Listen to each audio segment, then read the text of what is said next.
Now here's a company I'm starting to get very impressed with, Motorola. Truly the kings of CES with the Atrix phone and the Zoom tablet. But even more interesting is the fact that we come back and we find two more phones, and both with a pretty clear differentiator. The Defy, it has got a lot of features. It's Android. It's got most of the features you will require in a touchscreen phone. It's well priced, but it also has very interesting add-ons. For instance, it is water resistant. Then the first ever proper smartphone that can do dual SIM. The capability is there if you require it, CDMA and GSM and otherwise. I'm not too sure about the price point on this one. I think it's a little high for the dual SIM market, but then first smartphone to ever do that. Did Motorola get these two right? Let's find out.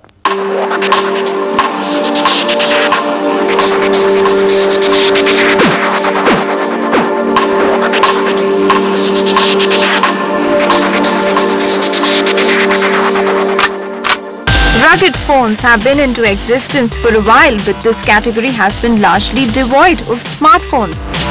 Motorola Defy defies this drift with a hardware that is not overbuilt, yet tough enough. Corner pods protected by rubber plugs and a rubberized slim covering that is not overdone to give a rugged look. Gorilla Glass doesn't scratch easily. It feels neither unnecessarily heavy nor inappropriately light in the hand. Battery cover is protected with a slider lock and the corners screwed securely. Though the port flaps are quite annoying to deal with on regular basis if you don't have long nails. Defy underwent the water-resistant test at Cell Guru Labs. We drowned it in water instead of just splashing water on the screen. It did manage to ring while in the glass. Once out of the glass, its touchscreen worked just fine.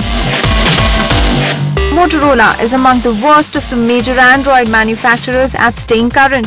The Defy comes with the outdated 2.1 Android version. But let us for a while forget that it runs on an outdated software, which honestly is a bit difficult to do. The touchscreen could easily score an 8 out of 10 for its responsiveness. We loved web surfing on Moto Defy because of the tab system. It can open more than one web window just like on a PC screen. Shockingly, no pin zoom or even touch zoom. Sure, there is some zoom option, but why should it be so difficult to locate? Defy has a pre-installed 3G hotspot application, an option only available in Android 2.2 or higher versions. We tried it and it worked just fine. More brownie points here, Moto. Multimedia is better than other Android 2.1 phones with a 5-megapixel camera. No Moto blur yet again. Guess we should forget it will ever come to India. Cell Guru verdict on Defy. It is perhaps the most impressive rugged phone we've seen so far in the Indian market for its make and software. Defy, we hope, will defy Moto's late upgradation trend and be upgradable to Android 2.2 soon. It is priced between Rs 19 to 20,000 in the market. For what Defy can do, wonder how many butterfinger takers it will have with such a heavy price tag. Next up is Motorola Milestone XT 800. There is no denying that Motorola leaves any stone unturned to bring a new hardware to almost all its Android phones. Motorola XT 800 is a dual SIM Android phone. Yes, it is the first of its kind in India.